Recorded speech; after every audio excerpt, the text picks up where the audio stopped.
तुम्हाला कधी रिपोर्ट्स मिळाले आहेत जिथे नंबर्स छान दिसतात, पण बिझनेसमध्ये काहीच बदल जाणवत नाही? क्लिक्स आहेत, रीच आहे, ग्राफ्स ग्रीन आहेत, पण फोन शांत आहे, क्लायंट्स नाहीत. आज आपण बोलणार आहोत रिपोर्ट्स vs रियालिटी. नमस्कार, मी सत्यजित. भीड बिनधास्तमध्ये तुमचं मनापासून स्वागत. आजचा विषय खूप रिअल आहे, कारण मार्केटिंगमध्ये कन्फ्युजन इथेच सुरू होतं. रिपोर्ट्स पाहताना मी अनेक बिझनेस ओनर्स सोबत बसलो आहे. ते रिपोर्ट्स दाखवतात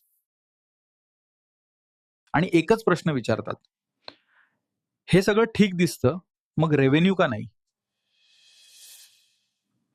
हा प्रश्न खूप जेन्युइन आहे. रिपोर्ट्स म्हणजे स्टोरीचा एक भाग आहे, रियालिटी म्हणजे फुल पिक्चर. मार्केटिंग रिपोर्ट्समध्ये काय असतं? Impressions, clicks, reach, CTR, CPC, numbers खूप असतात. पण बिझनेस ओनरच्या मनात फक्त एक नंबर असतो, किती एन्क्वायरी. इथे गॅप तयार होतो. एजन्सी सेफ नंबर्स दाखवते, बिझनेस आउटकम शोधतो. दोघे वेगळ्या लँग्वेजमध्ये बोलतात. पहिले काही महिने ऑप्टिमिझम असतो, मग डाऊट सुरू होतो, मग ऑकवर्ड सायलन्स. एक कठोर truth: high clicks does not always mean high revenue. High reach does not always mean real growth. रियालिटीमध्ये काय पाहायला हवं? Quality leads, conversion rate, sales pipeline, customer journey, follow up speed. Reports safe वाटतात कारण ते measurable असतात, पण अनकम्फर्टेबल प्रश्न काढवाई, क्लायंट का कन्वर्ट होत नाही? जर तुम्ही बिझनेस ओनर असाल, शॉप पाड, हे प्रश्न नक्की विचारा. लीड क्वालिटी कशी आहे?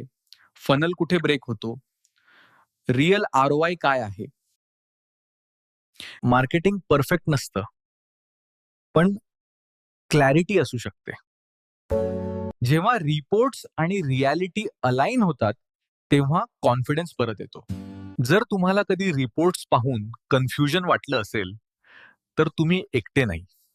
आणि क्लॅरिटी हवी असेल, एंटोवेट डिस्क्रिप्शन मधला व्हॉट्सअप लिंक वापरा. धन्यवाद.